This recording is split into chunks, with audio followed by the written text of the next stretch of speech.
Bonjour et bienvenue dans cette édition consacrée au bon plan parisien. Au programme du sport, mais aussi de la gastronomie et pour les plus audacieux, quelques idées tatouages.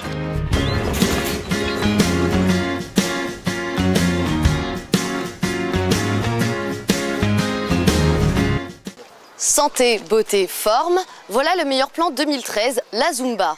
Comprenez, un mélange de danse et de fitness pour un prix modique. Reportage de Lou Verchin, Clément Sumant et Jérémy Ebras. Ça ressemble à du fitness ou encore à du step. On dirait de la danse. Voici la Zumba. C'est le bon plan de l'été 2013 et tous ici ont bien compris. Pour 12,50 €, on fait le plein de bonne humeur tout en brûlant des calories. Alors le bienfait c'est au niveau cardio parce qu'on active pas mal au niveau du souffle, au niveau transpiration. La Zumba, un cours de Zumba peut faire maigrir jusqu'à 500 calories quand même. À l'origine de la Zumba, un Colombien, Beto Pérez. Dans les années 90, il invente la Zumba en improvisant un cours de fitness sur des musiques latines. Le succès est immédiat, il déferle d'abord sur les États-Unis avant de conquérir la France en 2010. Mais pourquoi ce tel succès ? En Europe, la Zumba, elle est une sorte d'excuse pour qu'on puisse se lâcher, pour qu'on puisse s'exorciser. Moi, j'aime bien arriver au cours et dire, bon voilà, maintenant c'est l'heure de notre happiness therapy. On écoute la musique et à un moment donné, il y a un déclencheur qui fait qu'on oublie tous les soucis. L'endorphine vous porte, on transpire, on chante, il y a une magie qui se passe et on sort du cours très heureux. Et voici l'avis à chaud de nos deux journalistes qui se sont prêtés au jeu de la Zumba le temps d'un cours. C'est épuisant, on se dépense énormément. C'est super rythmé, il y a une très bonne ambiance. Et t'as pas 30 secondes pour respirer. Voilà, c'est 1 heure à fond. Et franchement, ça fait du bien. C'est vraiment génial.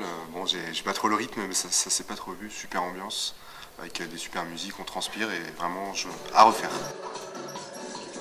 La Zumba, c'est le bon plan, car aujourd'hui, on en trouve des cours partout dans la capitale, des salles de sport au parc, en passant par les discothèques. Et tous les professeurs ont autant d'énergie que d'aura.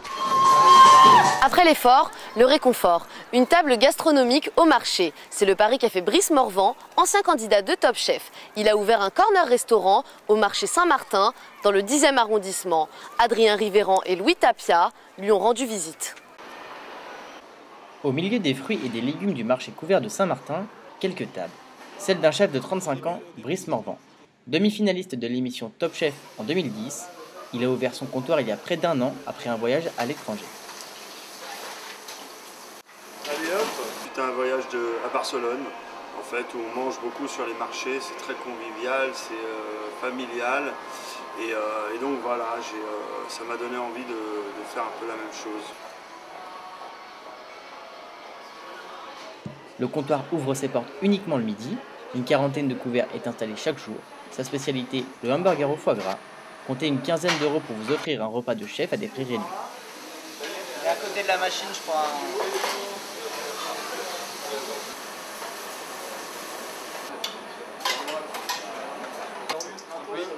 Des prix qui séduisent de plus en plus de consommateurs de tout horizon. Il est là, il dit bonjour à tout le monde, donc il est quand même assez convivial.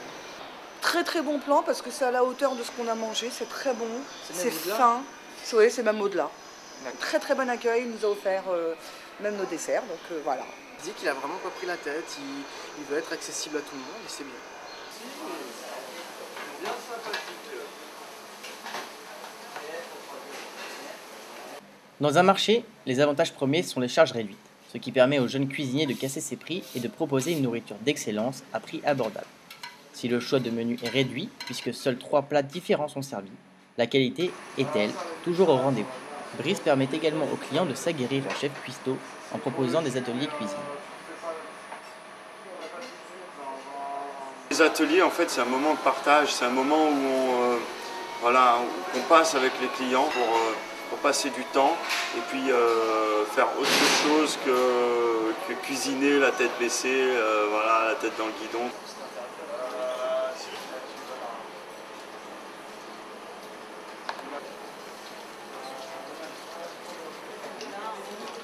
Au niveau des prix du restaurant, en fait, nous, nos prix, ils restent dans des gammes de prix moyens, sauf que tout est fait maison.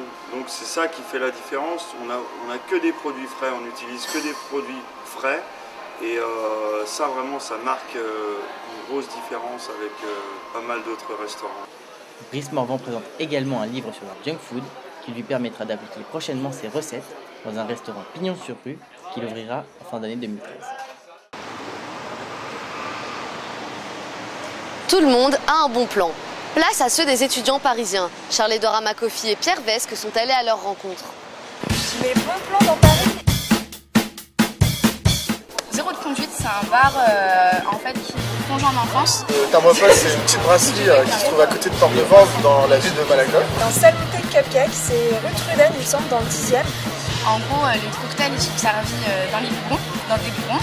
Et pour commander ta consommation, il faut que tu la dessines sur une ardoise. Et du coup, le mec, s'il reconnaît ton dessin, t'as ta conso. S'il ne le reconnaît pas, c'est bon. Faut que tu recommences. C'est un endroit très sympa pour boire un coup de rouge ou manger un petit peu. Ils ont tous les petits plats typiques français et surtout le lieu en fait est très sympathique.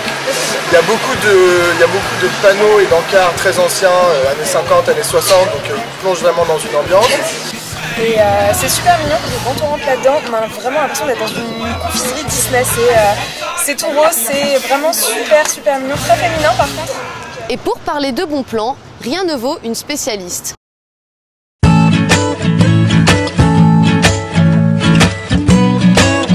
Aujourd'hui, je reçois Juliette Schwiman. Bonjour Juliette. Bonjour Katia. Juliette Schwiman, vous êtes la créatrice du blog Mademoiselle l'étudiante. Alors quel est le concept de ce blog?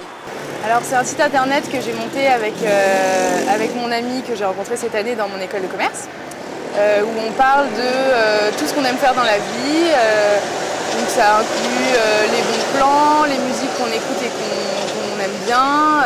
On fait des recettes, des tutos beauté. Donc voilà, tout ce qu'on aime faire dans la vie, on le publie sur notre blog. Alors on se demande tous, qu'est-ce qu'un bon plan? Un bon plan, c'est un truc qu'on va trouver en sortant de son cadre de vie habituel, en se baladant, en étant curieux, en allant parler aux gens. Par exemple, la dernière fois, on se baladait à Saint-Germain et je suis allée acheter des chewing-gums dans le kiosque de la place Saint-Sulpice.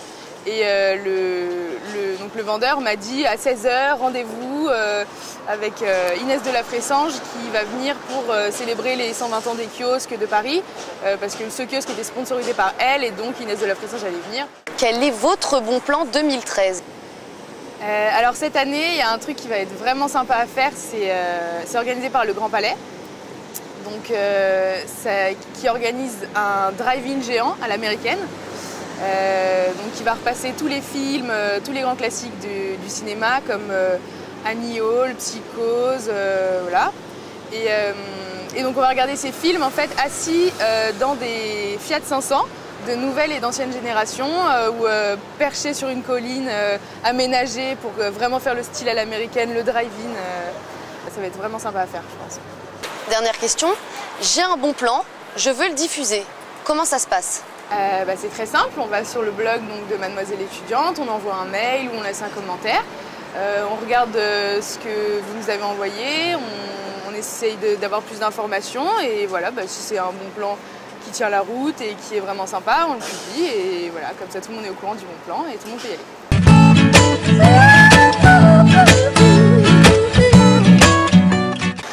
On continue avec les bons plans pour les étudiantes avec le bon plan mode.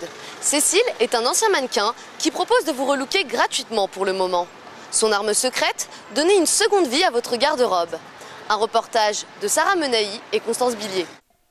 Le rendez-vous est pris. Nous arrivons devant un immeuble chic du 16e arrondissement. Cécile Astroyan est personnel shopper et conseillère en images. Cette professionnelle fait d'abord un diagnostic. Teint, personnalité et surtout vestiaire. Cécile explore les garde-robes de ses clientes. Objectif, remettre au goût du jour ce que vous ne mettez plus. Pour l'instant, les services de Cécile sont gratuits. C'est le bon plan mode du printemps. Il y a des femmes qui sortent d'opérations, qui ont changé de corps, qui ont envie et besoin de changer complètement la garde-robe. Elles aiment bien être accompagnées.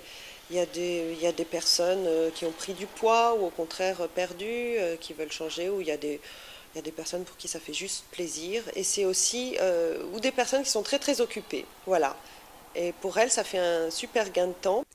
Cécile évolue dans le monde de la mode depuis plus de 20 ans. Elle a même testé différentes facettes du milieu. De mannequin à attachée de presse, son nouveau métier est un prolongement naturel. J'ai toujours travaillé dans la mode en fait. J'ai été mannequin, j'étais jeune pendant une dizaine d'années et après comme attachée de presse dans la mode. En fait, j'ai toujours fait ça, c'était inné. J'accompagnais ma famille, mes copines à le faire et je me suis dit tiens, pourquoi ne pas en faire mon métier ? Et donc, voilà, j'ai suivi une formation avec une personne qui avait une école de conseil en images et relooking. Les amatrices de shopping et de bons conseils peuvent retrouver les astuces de Cécile sur son site internet. Dépêchez-vous, ce service, gratuit pour l'instant, ne devrait pas le rester encore longtemps. Vous voulez arrondir vos fins de mois, vous êtes étudiant et à la recherche d'un job, le métier de modèle pour les écoles d'art est peut-être fait pour vous. Explication avec Marine Lerbette et Maguette Marquis. Depuis 4 mois, Margot, 20 ans, est modèle de nu à l'ENSAD, l'École nationale supérieure des arts décoratifs.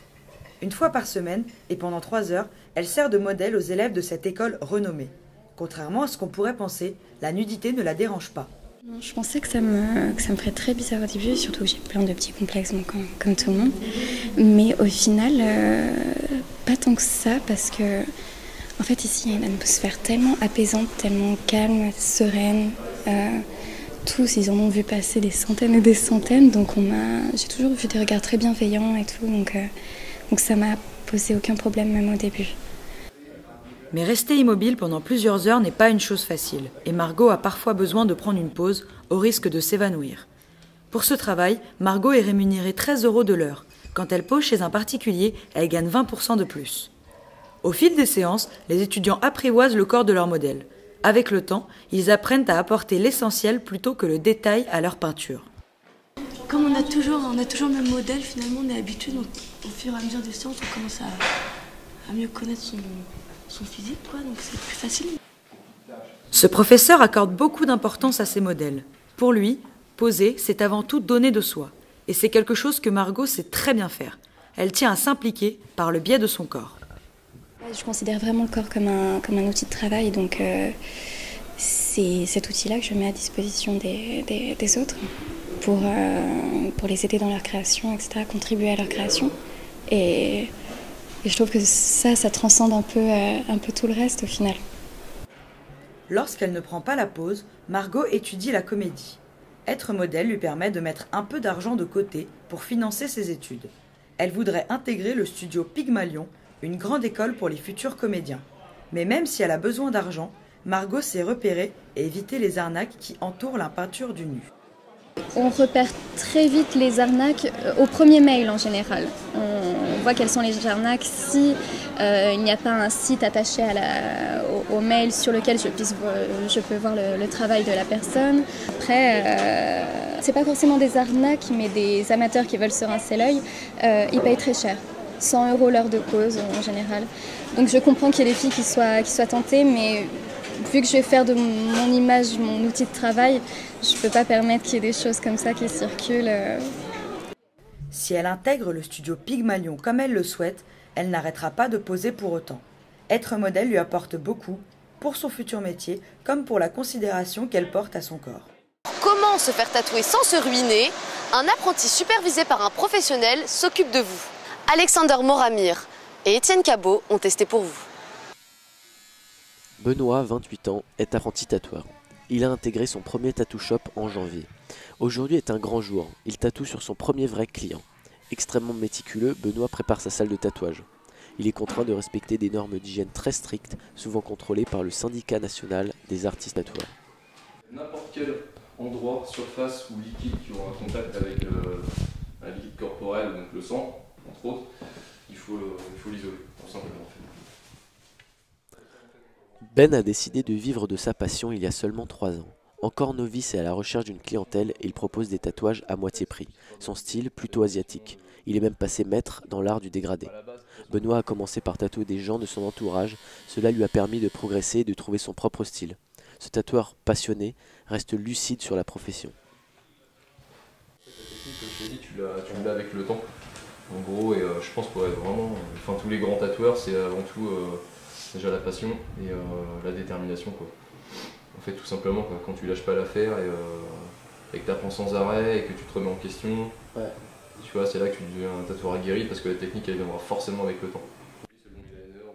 Chanceux d'être intégré dans la boutique d'un ami, son statut d'apprenti ne lui porte donc pas préjudice. En général, il faut plus d'1 an à un débutant pour pouvoir tatouer sur une peau humaine.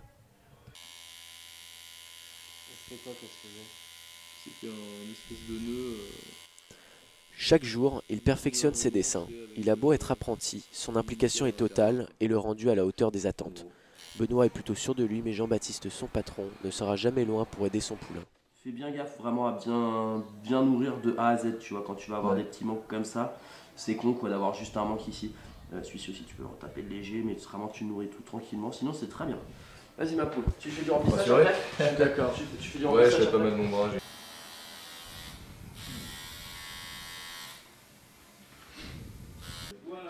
Se faire tatouer par un apprenti, c'est réduire le prix de moitié. Il vous faudra néanmoins de l'audace pour oser tenter l'expérience, car le résultat n'est pas garanti. Rassurez-vous, des tatoueurs plus expérimentés pourront parfaire le dessin, voire même vous l'offrir. Dernière étape, une photo pour son book, un choix de plus à proposer pour sa future clientèle.